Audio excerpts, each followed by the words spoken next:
Proses rekaman Nyoke hanya menit yang 15,000 lebih pada umur. Lebih didikan je lebih bagah lah. Lebih bagah tangka pada telah jika ada bagah dia puyu. Nah, boceh. Ada dulu boceh. Kolumbu baje pinang beragu umi tunggu belanjang. Tempat studio. Studio di Jalan Samudra, Hagu Selatan, lewat Sengkaduan, dari kota saja. Buat kalian yang ingin rekaman lagu, rekaman pantun, rekaman apa? Selawut. Selawut. Kunjungi di studio Bang Boy di Arabia. Putra. Abria, Bang Boy di. Ketik aja di Google Abria. Map Abria Studio. Waalaikumsalam, Dek Pista.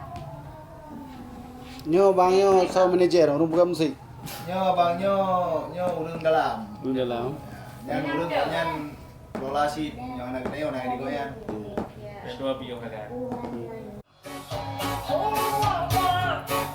Asai nabeng todit nambang baju tinan yang nandung pulang dari asal dapur kolumbu baje pinang beragu belanjang dan barang bor barang mondang mandu lelu saya sama dura mau kaya tua mata.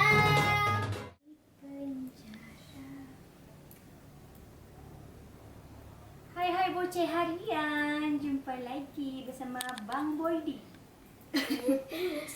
Malam ini rekaman Bang Boceh. Ya Allah, batukkah adik membuat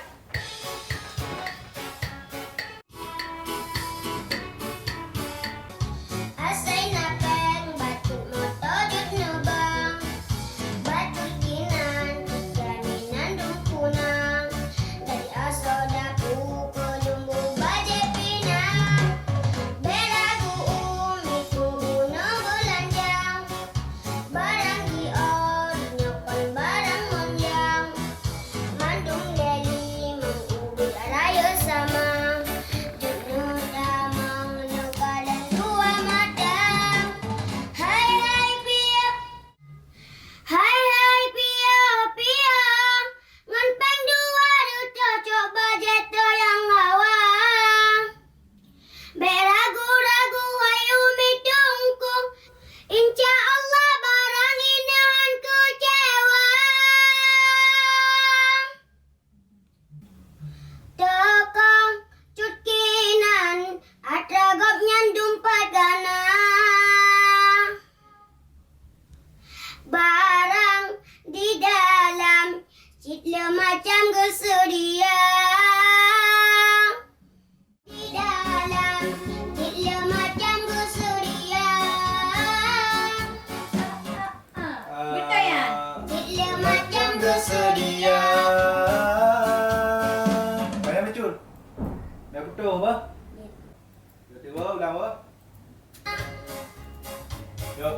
barang di dalam citle macam gesedia Okey. Ni kan? barang di dalam citle macam gesedia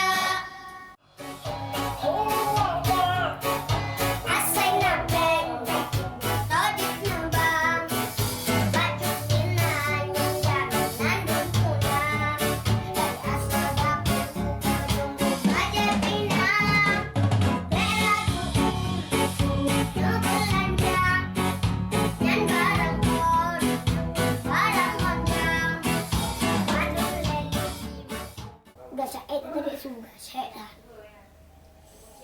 udah guys lanjut semua ready Pak rekaman. ba rekaman lah ilok semua baknya bak Bang Boy boh jap aku nak aku pula mangah aku pula pindah sini lah boh Gahe. Ya, you know nasi boceh.